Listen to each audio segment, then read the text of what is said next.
Muy buenas noches, bienvenidos a Teleantioquia Noticias con la información para los 125 municipios de Antioquia y todos los que en Colombia y en el mundo siguen nuestra señal. Estos son los titulares de hoy. Choque de dos buses en el barrio Robledo deja 14 personas lesionadas. 6 de ellas fueron trasladadas a centros asistenciales. Colisión entre dos tractomulas en la vía Medellín-Bogotá deja 3 lesionados. Autoridades investigan posible fuga de gas. Exalcalde Alonso Salazar denunció ante la Procuraduría silencio de las autoridades frente a nexos entre políticos y criminales en Medellín. Autoridades investigan otro posible caso de violencia intrafamiliar. Esta vez la víctima fue un niño de 9 meses. Hospital del Carmen de Viboral a punto de ser inviable por deudas de EPS y gastos innecesarios. Clínica Conquistadores muere lentamente y entierra a decenas de trabajadores.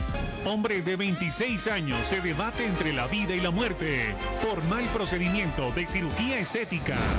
Murciélagos y palomas desplazan estudiantes en colegio de Ciudad Bolívar. Autoridades temen por contagio de enfermedades. El Banco de la República sorprende elevando las tasas de interés al 5%. Nadie esperaba esta decisión.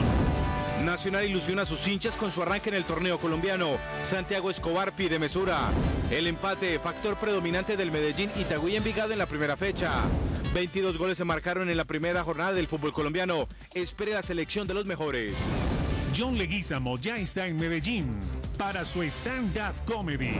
A dos almas era el disco inédito de Teresita Gómez y Mirabay Montoya.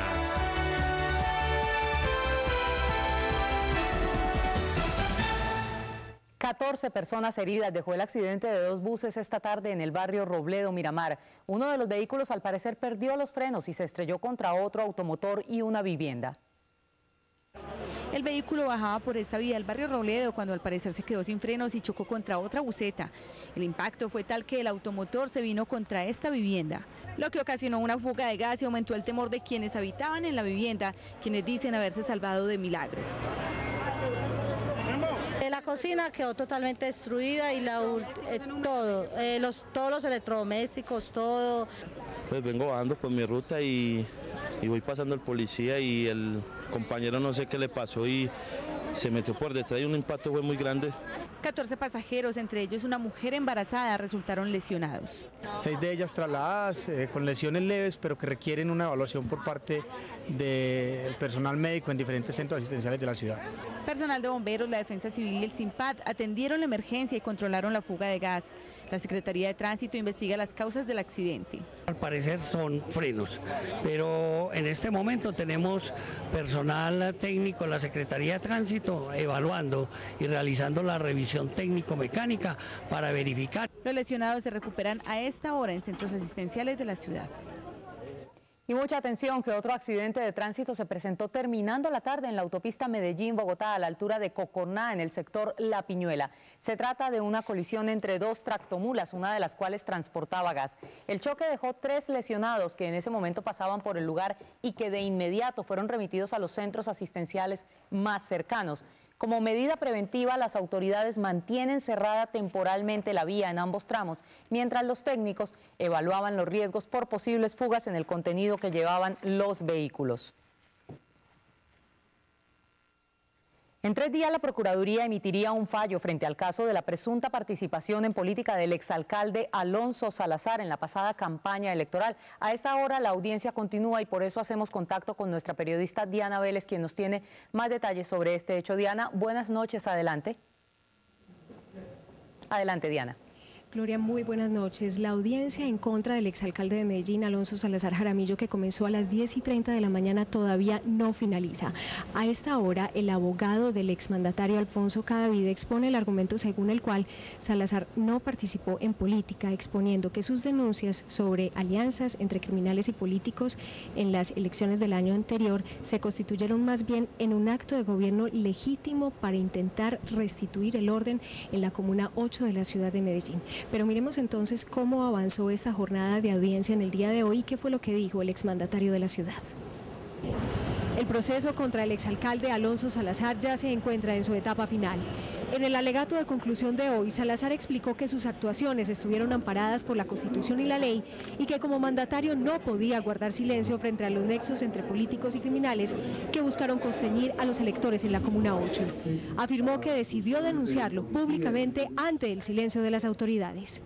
Lo dicho por mí era ineludible y que no era contrario a ninguna norma ni ninguna ley, que no se constituía en propaganda electoral, sino que además era obligatorio.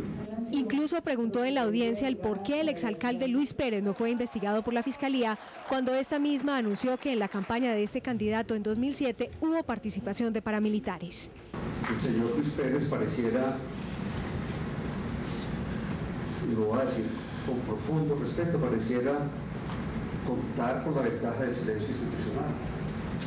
Al preguntarle el 1 de septiembre de este año a la señora fiscal general de la Nación sobre si existía algún tipo de investigación derivada de las conclusiones del archivo del proceso, se me respondió de manera bastante escueta que no existía frente al señor Luis Pérez ningún proceso de investigación. El exmandatario aseguró que ante las alternativas que tenía para no ser objeto de investigación, tales como guardar silencio, quedarse con afirmaciones genéricas o filtrar información por medio de otros, prefirió denunciarlo consciente de los riesgos. Se estima que esta audiencia de alegatos se extenderá aproximadamente 2 horas más y la Procuraduría tendrá máximo 3 días para proferir la providencia. Esta es toda la información desde la Procuraduría. Continúe usted, Gloria, con más información en Teleantioquia Noticias. Gracias, Diana Vélez. Nosotros continuaremos pendientes de todo lo que sucede allí. Y un nuevo caso de violencia intrafamiliar, el cual tiene en grave estado a un niño de 9 meses, es investigado por las autoridades en Medellín. El menor es atendido en la Clínica Las Américas. En la Clínica Las Américas permanece un menor de 9 meses, quien llegó con múltiples lesiones y un trauma cráneoencefálico.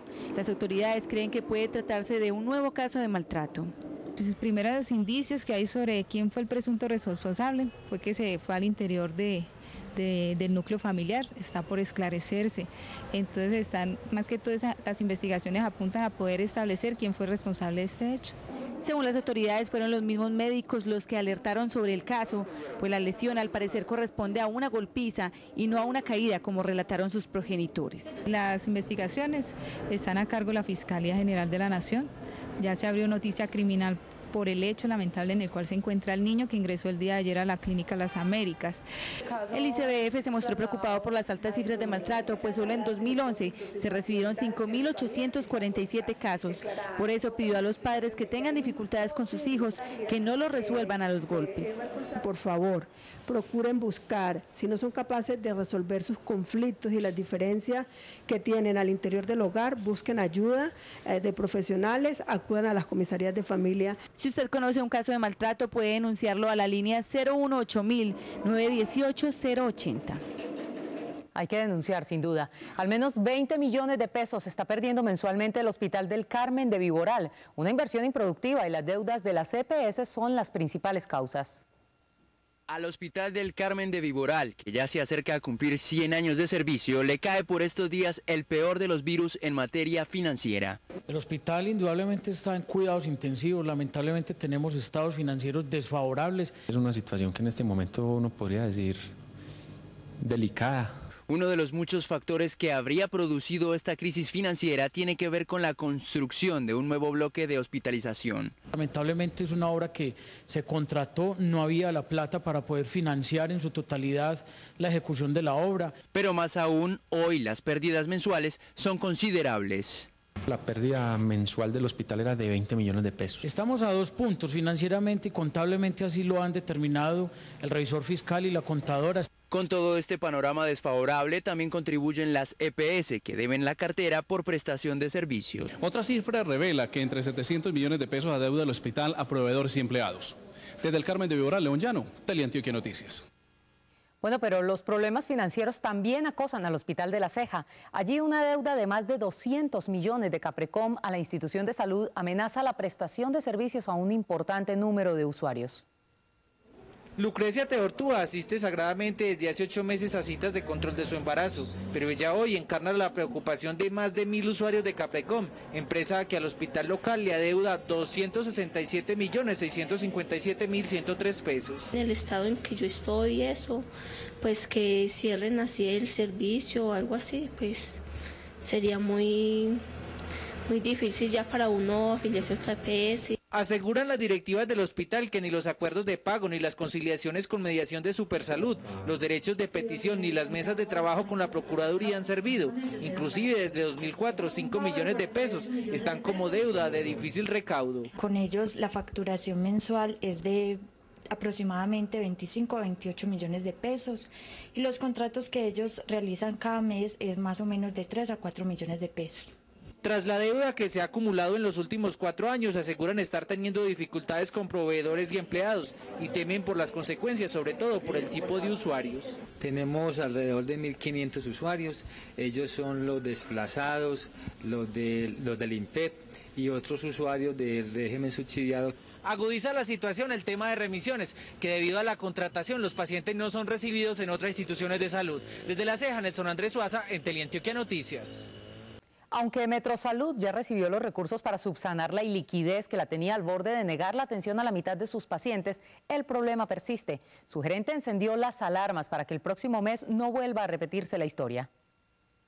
El salvavidas que emitió hoy la Secretaría de Salud por valor de 4.000 millones de pesos para sacar del atolladero Metrosalud en nada soluciona el problema estructural de la red hospitalaria. De hecho, esos recursos de la alcaldía llegan cada mes. El verdadero problema es el giro que deben hacer las EPS y que aún no recibe Metrosalud por valor de 2.000 millones de pesos. Lo sabemos, estamos a merced de los giros que hagan las EPS. Y si bien el dolor de cabeza de muchos pacientes son las autorizaciones médicas, ahora, paradójicamente, a Metrosalud la tienen en vilo justo eso, las autorizaciones. Y es que para que el Ministerio de Protección Social le gire los recursos, primero debe tener los vistos buenos de las EPS.